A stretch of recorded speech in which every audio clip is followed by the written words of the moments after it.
I'm here in Dallas in the beautiful campus of Southern Methodist University in this room, which is the Meadows Museum.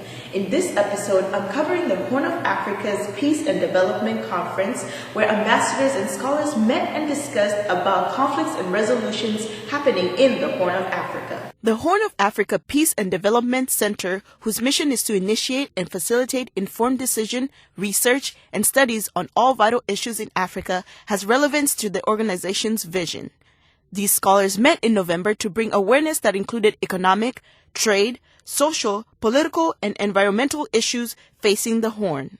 I direct our program on national security and defense and also director of studies for the Tower Center, which puts on these public affairs events. And talk to us about why picking the Horn of Africa to be the topic for today. Well, I've been interested for some time. As the ambassador was saying and others, it tends to have low priority, but it shouldn't have low priority. It's becoming more and more important. And as the campaigns in Afghanistan and Iraq run down, it's going to become important in another way. And that is a lot of Al-Qaeda and others are locating in Yemen, but across Yemen, the Horn. And this is going to all of a sudden create a tension. They have connections with Al-Shabaab and so on. Unfortunately, if we wait till that time before we get involved, then it simply becomes an anti-terrorist campaign that we launch, rather than trying to get at the roots of the problem early. Development issues, poverty issues, governance issues. We shouldn't come in after the fact. We should be concerned what's going on there early. Okay, thank you so much. You're with Samhara. And we just finished the luncheon here with the panel, with our speaker. And what did you get from it? I think the ambassador gave a really comprehensive overview of sort of U.S. priorities in the Horn, historically and now. I think in a matter of half an hour, he managed to go through most of the countries, the mistakes, the lessons learned, the right ways. It was, for some, I think, a bitter pill to swallow to be reminded that sometimes things happen in this region not because it's the right thing to do, but because it's driven by interests. But at the same time, there's a lot of opportunities to repair that and look at future ways forward. So the ambassador gave a really great, I think, insight into sort of behind-the-scenes challenges and ways that diaspora and African governments and international community could work together to support sort of conflict resolution in the Horn. And you're a big advocate for African women. Can you tell us a little bit about that? Yeah, well, I was born in the States. My family's from Eritrea, and so I have a very good sense of my identity as an Eritrean American. But in terms of delivering the message of what happens in our region, it's been a challenge always to be heard in either form, because I'm not an immigrant, but I'm also not of the majority here. So finding your space as a diaspora and as a woman, it required that we assert ourselves and really show ourselves as a major demographic.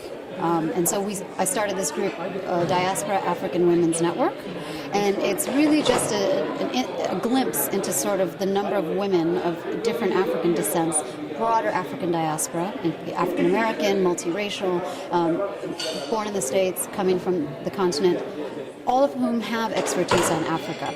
So I'm a big advocate that when we talk about Africa's future and we talk about diaspora, we really think about the next generation of leadership, and particularly next generation of leadership from women as well. And our show focuses on young people, and especially women and men. What advice do you have for them in terms for them to kind of speak out for themselves in our generation? Because we're totally different from the previous generations, more traditional based, and we're like influenced with things that are going on now. Can you speak a little bit about that? Well, I think the generation under 40, or the next generation, we have a set of skills that we're not utilizing enough. We have more access to information and educating ourselves than our families did. And so luckily through social media, you can find through Twitter, you can find through Facebook, but also even just going to the library and having the wealth of books available to us. I used to live at the Library of Congress in Washington because I could get books about my country's history.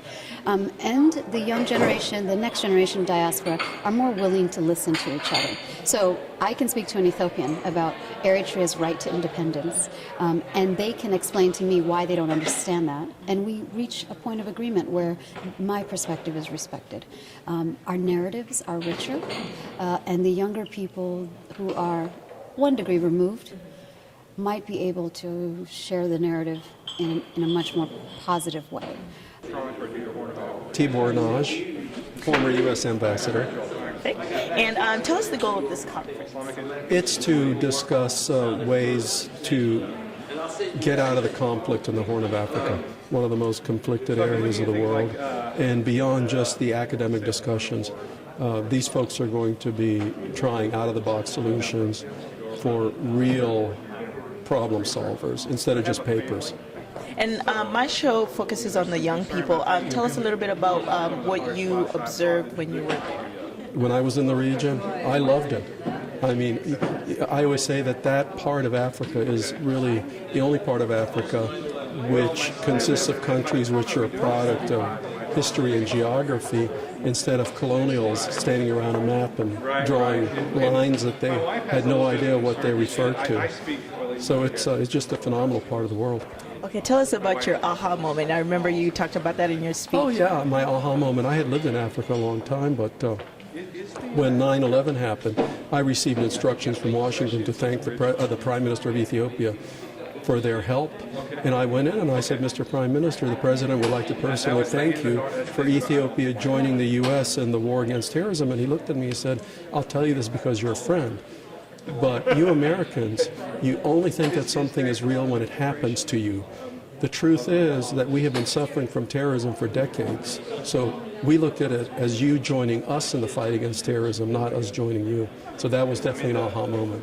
Okay, tell us a little bit about pretty much the one goal that Africa in general can accomplish from start to finish. I know we've started things and kind of haphazard. Here's the biggest thing.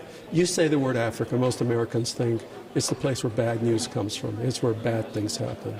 And no one ever thinks about the positives in Africa. Especially African young people could do more than anything else. Is just get the word out that Africa has huge development potentials. It has huge economic growth rates. When you take surveys in Africa, most Africans are happier as people than Americans. You know, that's one of those secrets. And go visit Africa. If anybody who is from Africa, unless you're from one of those countries where it's awful to visit, go back and visit. You know, get back in touch with the tradition and also cultivate Africa amongst black Americans. Because I have found, I thought that that'd be a natural constituency, but you don't find very much support for Africa amongst black America, which is tragic. Because if you had that constituency, there'd be so much development money available for Africa. When you think about Ireland and Italy, how much development money they got when they had tragedies because of the Irish Americans and the Italian Americans. Africa should be getting a lot more. And what do you see the future of Africa to be? I'm absolute Afro-optimist. I think the next century may be the century for Africa. You're sitting on a treasure house. And I'm not just talking about the gold and the diamonds, I'm talking about the people. They just have to be mobilized, and that treasure has to be realized. Right. And the hope for Africa? 100% absolute. Okay. Perfect. Thank you so much. Thanks.